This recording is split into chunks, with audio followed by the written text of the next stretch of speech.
The Trudeau government sent over $17 million to China, despite China's status as a global superpower. That's right, while you struggle to heat or eat under Trudeau, the Trudeau government has allocated over $17 million in grants to China since 2018. This data, unearthed through an order paper question posed by Conservative MP Andrew Scheer, reveals funding for environmental and development projects in the world's second largest economy, a move that is completely indefensible as Canadians face escalating economic hardships thanks to Justin Trudeau's leadership.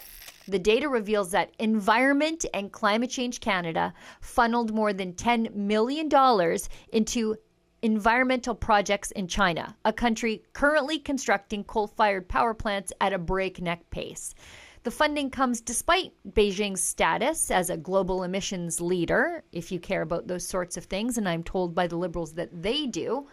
And it comes despite Beijing's role in producing over half the world's coal-fired electricity, while Canadians are told to pay more for green electricity back at home. Global Affairs Canada accounted for an additional $7 million in grants, though the department dodged specifics by claiming it was just too difficult to provide detailed breakdowns of how they gave away your money. Smaller sums were funneled through the Natural Sciences and Engineering Research Council and the Social Sciences and Humanities Research Council.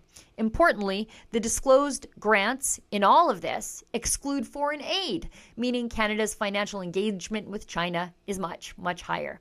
Canadians have a right to know how their tax dollars are being spent, especially when it involves sending millions of dollars to a country with an $18 trillion economy, larger than 30 other Asian economies combined, and with no shortages of resources to fund its own initiatives. China, boasting the world's second largest GDP and a robust global infrastructure strategy, hardly needs Canadian funding. It's unjustifiable to redirect millions from Canadian taxpayers to subsidize Chinese programs, while Canadians grapple with rising inflation, unaffordable housing, and growing financial pressures thanks to Justin Trudeau's tax on everything called a carbon tax.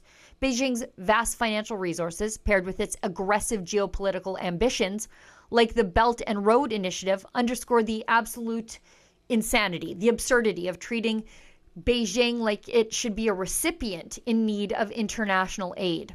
The public inquiry into China's untoward and illegal influence in the last two Canadian elections heard that China attempted to sway Chinese Canadian voters against conservative candidates. I guess they don't want the gravy train cut off. With Canadians struggling to afford homes and basic necessities, Trudeau's favorite dictatorship can pay its own way. Admiration I actually have for China. For Rebel News, I'm Sheila Gunn Reid.